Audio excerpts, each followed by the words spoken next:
Morning students, capital modern school की अध्यापिका पटेल भूमिका आप सबका स्वागत करती हूँ। कक्षा 8 के अंदर हिंदी सब्जेक्ट पढ़ाते हुए आज मैं आपको चैप्टर 1 के अंदर प्रार्थना पढ़ाऊंगी। प्रार्थना जिसके रचयिता कौन है? सुमित्रा नंदन पंत। सुमित्रा नंदन पंत और इसका साहित्य प्रकार है गीत। तो प्रार्थना क्या है और सुमित्रा नंदन पंत जो रचयिता है वो कौन है, इसकी पहले हम सबसे पहले माहिती ले लेंगे।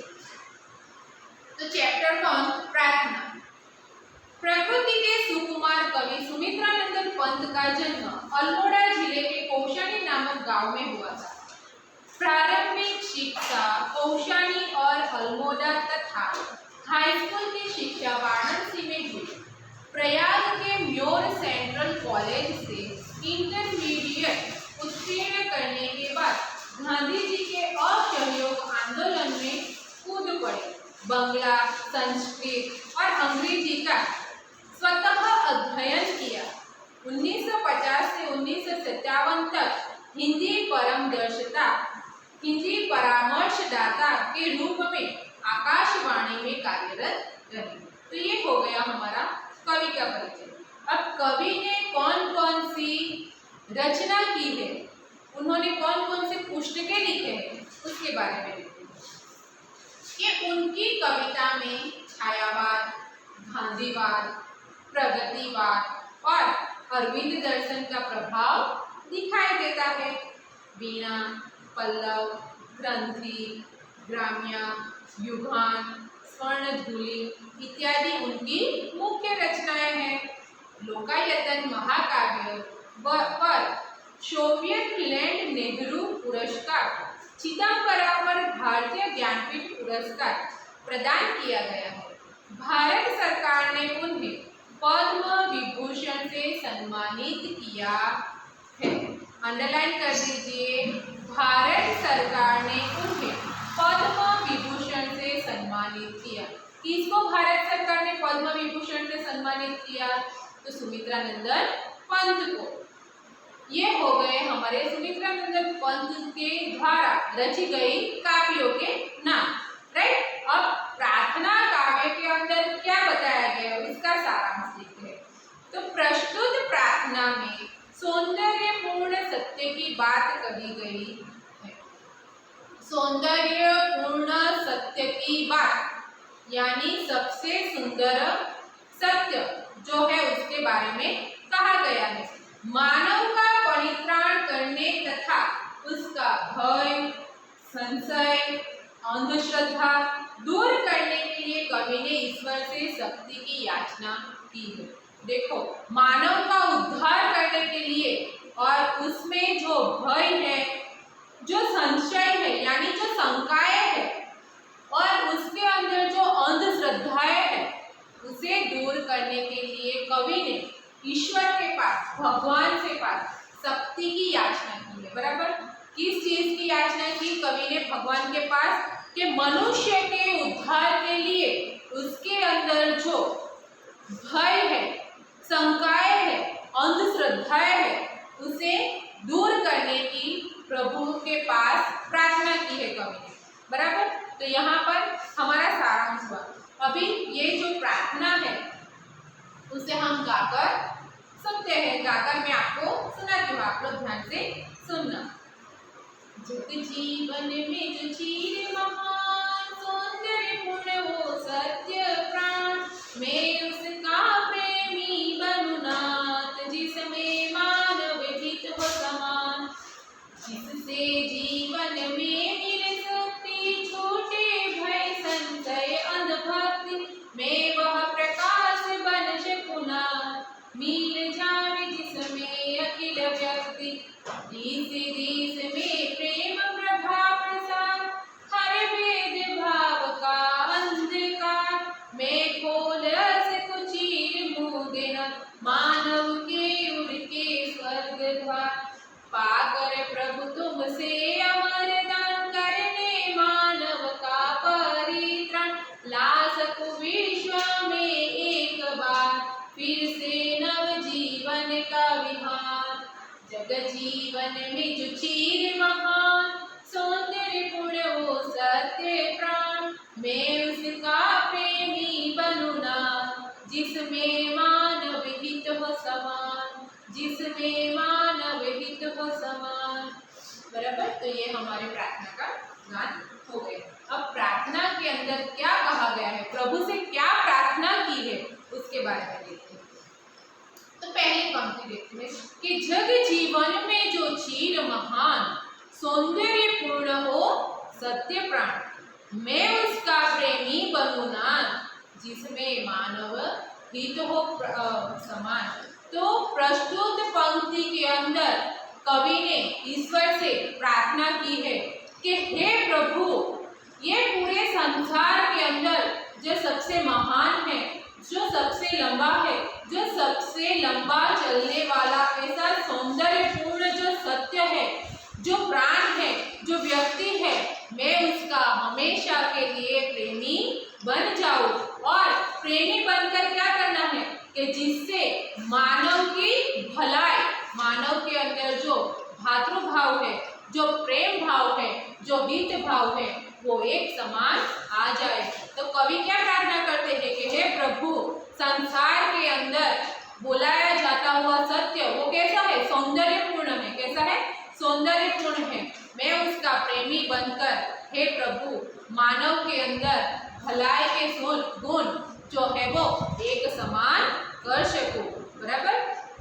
नेक्स्ट, जिससे जीवन में मिले शक्ति, छूटे भय संशय अंधभक्ति, मैं वह प्रकाश बन सकूं नाथ, मिल जावे जिससे अखिल व्यक्ति।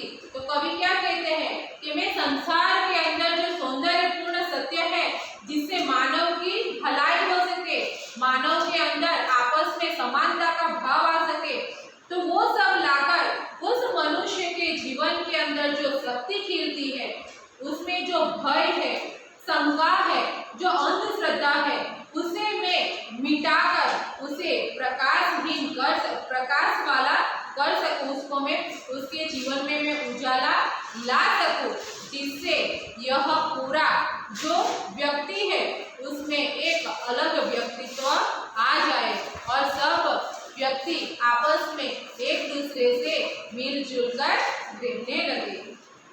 दिसे दिसे में प्रेम प्रभा बसा, हर भेद भाव का अंधकार, मैं खोल सकूं चिर मुंदे नाथ, मानव के उड़ के स्वर्ग था। हे प्रभु, मैं दिशा दिशाओं में जाकर, सभी दिशाओं में जाकर प्रेम, सबके अंदर प्रेम प्रकाश उजाला ला सकूं, सबके जीवन में उजाला फैला सकूं, हर मनुष्य के अंदर जो भेदभाव की भावनाएं हैं उसे मिटाकर, उस अंधकार से उनको निकालकर मैं उनके जीवन के अंदर प्रकाश ला सकूं, उनके व्यक्तित्व को सबके सामने दिखा सकूं, मैं उनको सबके सामने खोल सकूं और इस कार्य के द्वारा मैं सभी मनुष्य के हृदय के अंदर जो स्वर्ग का द्वार छिपा हुआ है उसे खोल सकूं। इतनी शक्ति मुझे हे भगवान देना कि सब मनुष्य के अंदर जो भय है, जो शंका है, जो अंधश्रद्धा है, उसे मिटाकर मैं उनको प्रकाश वाले जगह पर लाऊं, उनके जीवन के अंदर उजाला करूं और उनके हृदय के अंदर जो स्वर्ग का द्वार है उसे मैं खोल सकूं। हे प्रभु, आप मुझे उतनी ताकत देना। पाकर प्रभु तुमसे अमरदान, करने मानव का परित्राण, ला सकूं विश्व में एक बार फिर से नवजीवन का विमान। यह सारे कार्य कर कर हे प्रभु मैं आपसे एक अमरदान पालूं और सभी मनुष्य के जीवन का उद्धार कर सकूं और विश्व के अंदर वापस नए जीवन की शुरुआत कर सकूं, नव जीवन ला सकूं, नए जीवन की शुरुआत कर सकूं। इतनी ताकत हे प्रभु मुझे आप देना। तो इस काव्य का भावार्थ मैंने आपको अच्छे से समझाया है कि पूरे काव्य के अंदर जो कवि है, जो सुमित्रानंदन पंत है, वो भगवान से क्या प्रार्थना करते हैं कि मैं जगत के अंदर जो सौंदर्यपूर्ण सत्य है उसे देखकर सबके जीवन के अंदर समानता ला सकूं, सबके जीवन में जो छिपा हुआ जीवन के अंदर जो भय है, शंका है, अंधश्रद्धा है, उसे दूर कर कर उनके प्रकाश वाले उनको उनके अंदर प्रकाश ला सकूं, प्रकाशमय उनका जीवन बना सकूं। ऐसी शक्ति मुझे देना कि मैं उसकी शक्ति का चारों दिशाओं में जाकर प्रेम प्रकाश उनका फैला सकूं, भेदभाव की भावना को मिटा सकूं और उनके हृदय के द्वार को मैं खोल सकूं। हे प्रभु, आप मुझे इतना अमर दान देना कि मैं हर एक मनुष्य का उद्धार कर सकूं और विश्व में नवजीवन को ला सकूं। बराबर। नेक्स्ट अब आगे हम देखते हैं शब्दार्थ टिप्पणी कि चीर यानी लंबा, पुराना, संशय यानी शंका, अंधभक्ति यानी कि अंधश्रद्धा, दिश यानी कि सभी दिशाओं में, परित्राण यानी उद्धार, कल्याण, मनुष्य का कल्याण। बराबर। अब हम देखते हैं अभ्यास के क्वेश्चन आंसर, जिसका क्वेश्चन 1 है निम्नलिखित प्रश्नों के उत्तर दीजिए। पहला क्वेश्चन, कवि किसका प्रेमी बनना चाहता है? बराबर। कवि किसका प्रेमी बनना चाहता है? तो कवि किसका प्रेमी बनना चाहता है कि जिसमें मानव हित एक समान हो, ऐसे मनुष्य का प्रेमी कवि बनना चाहता है। क्वेश्चन नंबर 2, कवि क्या बोलना चाहता है? हमने देखा अभी काव्य के अंदर कि कवि मनुष्य के अंदर छिपे हुए मानव के स्वर्ग का द्वार खोलना चाहता है। क्वेश्चन नंबर 3, कवि प्रभु से अमरदान क्यों पाना चाहता है? तो कवि प्रभु से अमरदान मनुष्य के उद्धार करने के लिए पाना चाहता है। तो यहाँ पर हमारे अभ्यास के क्वेश्चन आंसर सॉल्व है। अभी हम देखते हैं स्वाध्याय के क्वेश्चन आंसर, जिसका क्वेश्चन 1 है निम्नलिखित प्रश्नों के उत्तर लिखिए। तो पहला क्वेश्चन कि जग जीवन से कवि क्या क्या पाना चाहते हैं? तो उसका आंसर क्या आएगा कि जग जीवन से कवि जो लंबे समय से महान है, महापुरुष है, सुंदर और सौंदर्यपूर्ण है, उसे जग जीवन से कवि पाना चाहते हैं। क्वेश्चन नंबर 2, कवि विश्व में क्या लाना चाहता है? तो कवि विश्व में प्रभु से अमरदान पाकर मानव का कल्याण कर उसका पुनः नवजीवन लाना चाहता है। यहाँ पर क्वेश्चन 1 कंप्लीट हुआ। क्वेश्चन नंबर 2, निम्नलिखित काव्य पंक्तियां पूर्ण कीजिए। जग जीवन में से लेकर हित हो समान, वहां तक। तो काव्य पंक्ति के अंदर हमें देखना है कि जग जीवन में जो चीर महान, सौंदर्यपूर्ण ओ सत्य प्राण, मैं उसका प्रेमी बनूं नाथ, जिसमें मानव हित हो समान। तो यहाँ पर पहली काव्य पंक्ति हो गई। काव्य पंक्ति नंबर 2, पाकर प्रभु तुमसे, वहां से लेकर नव जीवन का विहान। तो क्या आएगा? पाकर प्रभु तुमसे अमरदान करने मानव का परित्राण ला सकूं विश्व में एक बार फिर से नवजीवन का विहान। यहाँ पर question number 2 complete. Question number 3, निम्नलिखित शब्दों के पर्यायवाची शब्द लिखिए, यानी समान अर्थ वाले शब्द का अर्थ लिखना है। सत्य, सत्य यानी सच।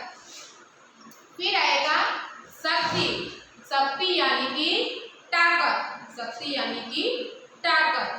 अंधकार, अंधकार यानी अंधेरा। लास्ट परित्राण, परित्राण यानी उद्धार, परित्राण यानी क्या आएगा? उद्धार। क्वेश्चन नंबर 4 जो है वो मौखिक करना है, जिसे हमें नोटबुक के अंदर लिखना नहीं है।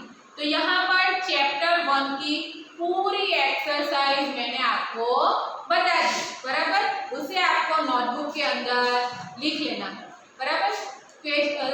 आप चैप्टर का हेडिंग लो, टिप्पणी लिखो, अभ्यास लिखो और स्वाध्याय के क्वेश्चन आंसर लिख देना। यहाँ पर हमारा चैप्टर 1 प्रार्थना जो है वो कंप्लीट होता है।